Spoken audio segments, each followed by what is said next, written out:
Hi, my name is Tony, and today I'm going to show you how to make the easiest Biscoff Fudge from plantbasedonabudget.com. It's just 2 ingredients. We're starting off with some Biscoff cookie butter. It is so delicious and it happens to be vegan. I'm going to take about 1/4 cup and microwave it. It's okay if it's not exactly 1/4 cup. We're just going to use this to drizzle on top so it's pretty at the end. For this, we're just gonna do it in 30-second increments, and it should be completely liquidy when it's done after 30 seconds. Next, I'm gonna heat some water up. I'm going to use a pot as well as a steel bowl on top of it, and I'm gonna bring the water to a boil so it gets really hot. This is how I recommend melting the chocolate to make sure that it doesn't burn. Once your chocolate burns, it's hard to recover. I'm going to then use guitar chocolate chips. These are semi-sweet. This is a 12-ounce bag, and I'm gonna pour it directly in here into my bowl with the remaining cookie butter. If you have ever flown Delta, I think Delta has some Biscoff cookies, and this cookie butter tastes just like the cookies but in creamy form. And I'm gonna continue scraping everything out and adding it to the bowl. It's okay if you don't get everything, because then you can just taste it with a spoon afterward and enjoy it that way. Now I'm going to gently stir everything in the pot until it starts to melt. You can see it's already starting to melt and get really creamy. Continue stirring it until it's all mixed. You want the cookie butter as well as the chocolate chips to be combined so that it's blended to taste. If you want to be risky and save some time on dishes as well as doing the double boiling, you can melt the chocolate and the cookie butter in the microwave in 30-second increments, stirring in between until it starts looking very similar to this. You don't want chunks in it. You want it to be completely smooth, but please be careful. Again, once it is burned, it's hard to recover, and once it's burned, it's like more solid, sort of crumbly, and it's unusable. It's a shame because chocolate chips can be pretty pricey sometimes. Okay. That happened a lot faster than expected. I'm using a 9x9 pan. It's ideal if you use an 8x8 pan. You can also use something like this. This is a more shallow, wider bread pan.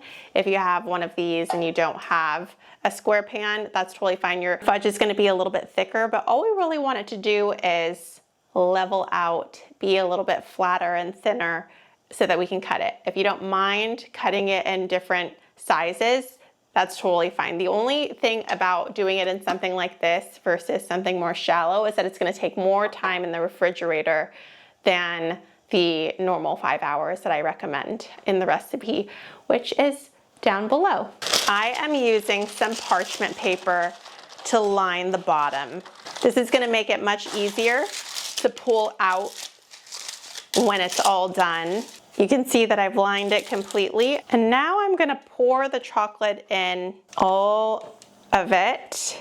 And using a silicone spatula, I'm going to try to scrape as much of it off because it tastes so delicious. I don't want any of it to go to waste. I mentioned that it can be thicker if you use a smaller pan, but since I'm using a bigger pan, mine will be a little bit thinner. And it's okay if it's not going to set evenly, it's still gonna taste as good.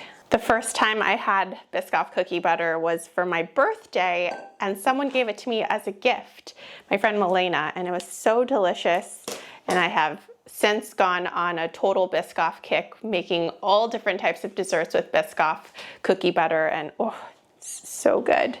I'm gonna spread mine out a little bit so that it covers the whole bottom of the pan. You don't have to do that.